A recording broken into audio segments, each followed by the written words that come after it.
अधिकाऱ्याने या संदर्भात निर्णय घेतले पाहिजे। नाही तर 1 जुलैला आम्ही गोंदियाचं कलेक्टर ऑफिस आहे हे घेरल्याशिवाय राहणार नाही। आमचे मंत्री पण आलेत, आम्ही घेरून असं म्हटले ना आपण मंचावर। मंत्री कोणी असो, प्रश्न आम्ही शेतकऱ्यासाठी उभं राहणारे लोक आहोत, सैनिक आहोत। मंत्र्यांनी पण तेच सांगितलं का अन्याय सहन करू नका, वेळ पडलं तर रस्त्यावर या, तेच आम्ही सांगितलं ना तुम्हाला। राज्यसभेसाठी जे नवनीत राणा आहेत ती योजना सुरू केली होती, त्याच्या आता निम्म्यापेक्षा अधिक जी महिला आहेत त्यांची ई-केवायसी बंद पडलेली। आता तेच त्याच्यासाठी तर आम्ही 30 जूनपर्यंत वेळ दिला प्रशासनाला। हे प्रशासनाची चूक आहे आणि मग प्रशासनाच्या चुकीमुळे आमच्या लाडके बहिणीचे पैसे जर थांबत असेल तर आम्ही बांगड्या थोड्या घातल्या, आम्ही रस्त्यावर उतरणार। म्हणजे शेतकऱ्यांच्या आंदोलनासाठी तुम्ही म्हणजे मोठं आंदोलन उभारलं होतं कर्जमाफीसाठी, त्याच्यावरून आज बीडमध्ये तुमच्याकडे वाढलाय। भविष्यात महायुतीमध्ये सगळं आलवेल राहील का? भाजप आमचा मित्रपक्ष आहे, मित्रपक्षासारखं त्यांनी वागावं या अपेक्षा आहे, पण त्यांनी असं समजू नये इनका कोई वाली नाही आहे। शिवसेना म्हणजे काही वापरून घेणारा पक्ष नाही आहे।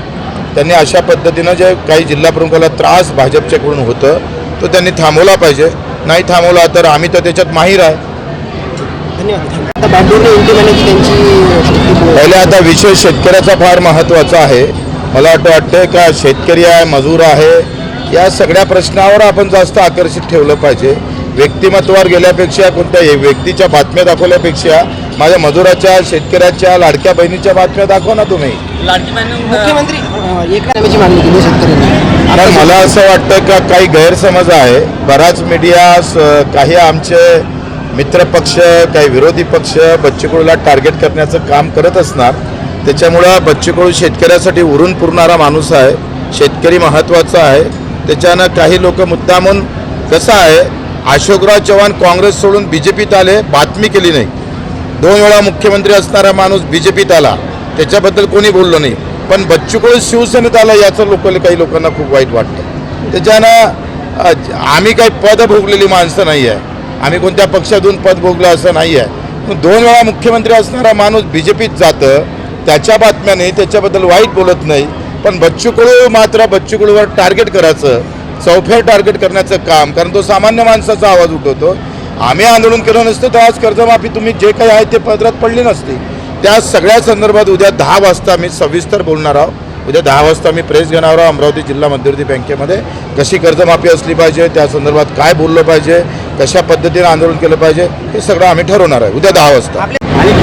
काय सांगा कोराटे साहेब, काय सांगा शिवसेनेच्या वतीने आज मेळावा आयोजित करण्यात आलाय, आपण या ठिकाणी कशा पद्धतीने? कोराटे साहेबांनी अतिशय मजबूत मेळावा आयोजित केला। खरं तर खूप मेहनत त्यांनी घेतली आणि आता हे महाराष्ट्राच्या कोपऱ्यावर आहे, छत्तीसगडला लागून आहे आणि ज्या विदर्भात शिवसेनेचा अनुशेष आहे तो आम्ही आता भरून काढू ताकदीनं, तर काही कमी पडू देणार नाही। जेवढी मेहनत करायची आहे, जेवढं पळायचं आहे तेवढं पळवू आणि कोणाला पळवायचं आहे ते पण ठरवू। भाऊ, शेतकऱ्यांच्या बोनससाठी देखील आपण बोललेले आहात आता की याने बोनस मिळाला नाही तर 1 तारखेला आम्ही आंदोलन करू, काय सांगाल? 1 जुलैला आंदोलन होईल। इथेनॉलला कंपनीला जे पाणी जातं त्या संदर्भात, MRGचे पैसे भेटले नाही मजुराचे त्याच्या संदर्भात। भव्य असा आज या ठिकाणी मेळावा पार पडला, काय संदेश या मेळाव्यातून? मी सर्वप्रथम आज ह्या मेळाव्याप्रसंगी शिवसेनेचे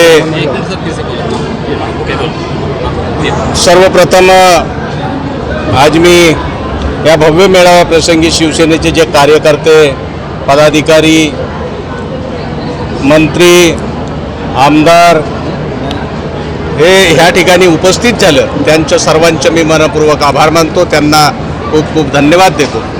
खऱ्या अर्थानं या ठिकाणी शेतकऱ्याचे प्रश्न, बेरोजगारांचे प्रश्न, गोरगरिबांचे प्रश्न, अनेक प्रश्नावर वाचा फोडणारा हा मेळावा होता।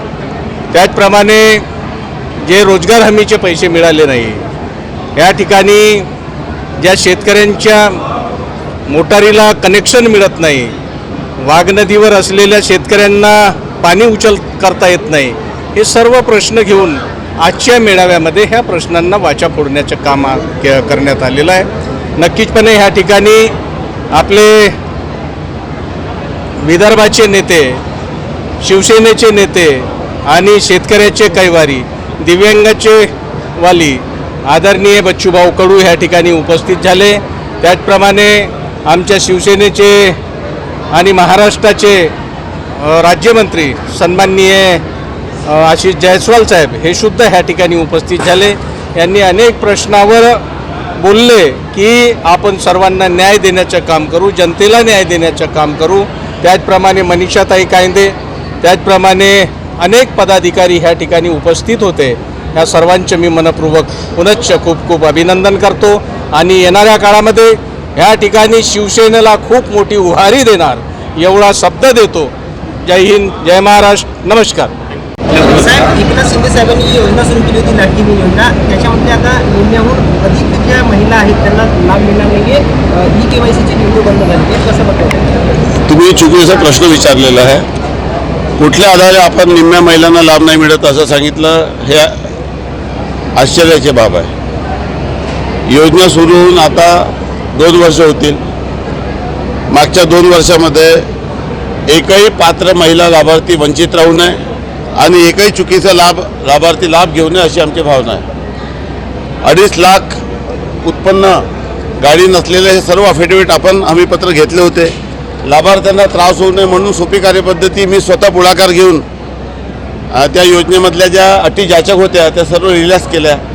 त्याचा गैरफायदा घेऊन काही चुकीच्या लाभार्थ्यांनी लाभ घेतला, काही माणसांनी लाभ घेण्याचा प्रयत्न केला, काही गव्हर्नमेंटच्या सर्वांनी लाभ घेतला. त्या सर्व लोकांचं नाव कमी करायला पाहिजे आणि जे चुकीचे लाभार्थी आहे ते EKYC पुढे वगळल्या जातील. EKYCसाठी आपण मुदत वाढवून दिली आणि सुमारे 90% जास्त लोकांनी EKYC केलेली आहे. आता जे लोक EKYC त्यांनी केले नाही त्यांच्यासाठी आपण परत मुदत वाढवून दिली. त्या मुदतीत त्यांनी EKYC केली नाही म्हणून गरीब पात्र लाभार्थीला लाभ द्यावा, अपात्र लाभार्थ्याला कमी करावा. गरीब चुकीच्या लाभार्थीने लाभ घेतल्यामुळे खरा लाभार्थी याला वेदना होतात आणि म्हणून या योजनेमध्ये तपासणी करून प्रत्येक पात्र लाभार्थ्याला लाभ देण्याचा शासनाचं धोरण आहे.